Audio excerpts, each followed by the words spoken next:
Tình anh em chúng ta không rời xa, tình anh em chúng ta luôn gắn kết.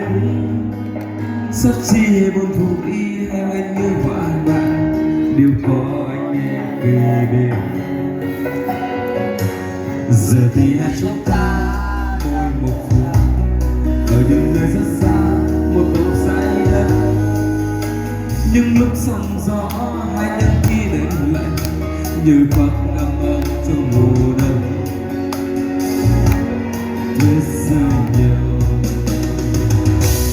chắc bàn tay tôi ước lên bầu trời, tôi cầu xin anh ở nơi trời xa. Mong là anh gặp nhiều may mắn, mong là anh được thành công hơn. Em từng đang có nước lên bầu trời, mong ngày mai chúng ta sẽ gần ngày để cà phê, để ăn đêm, để kể lại những câu chuyện cũ.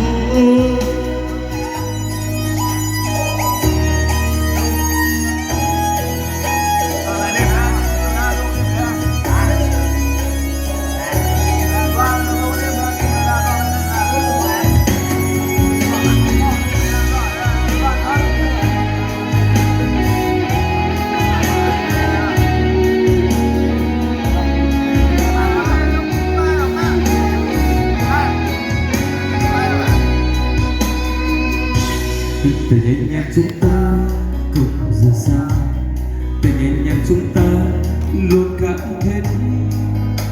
Suốt chia buồn vui hay những khi họa nạn, đều có anh em kề bên.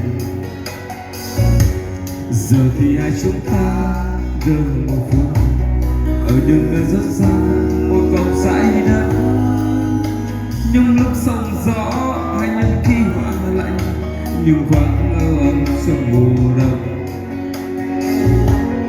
Tuyết rơi nhiều trong bàn tay tôi ấp lên bầu trời, tôi cầu xin anh ở nơi trời xa.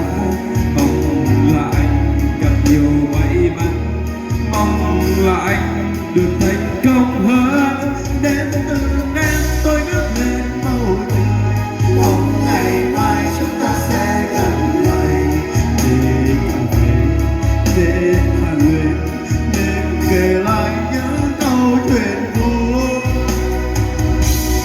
Chấp bàn tay tôi ước lên bầu trời, tôi cầu xin anh ở nơi trời xa. Mong là anh gặp nhiều may mắn, mong là anh được thành công hơn. Em từ em tôi ngước lên bầu trời, mong ngày mai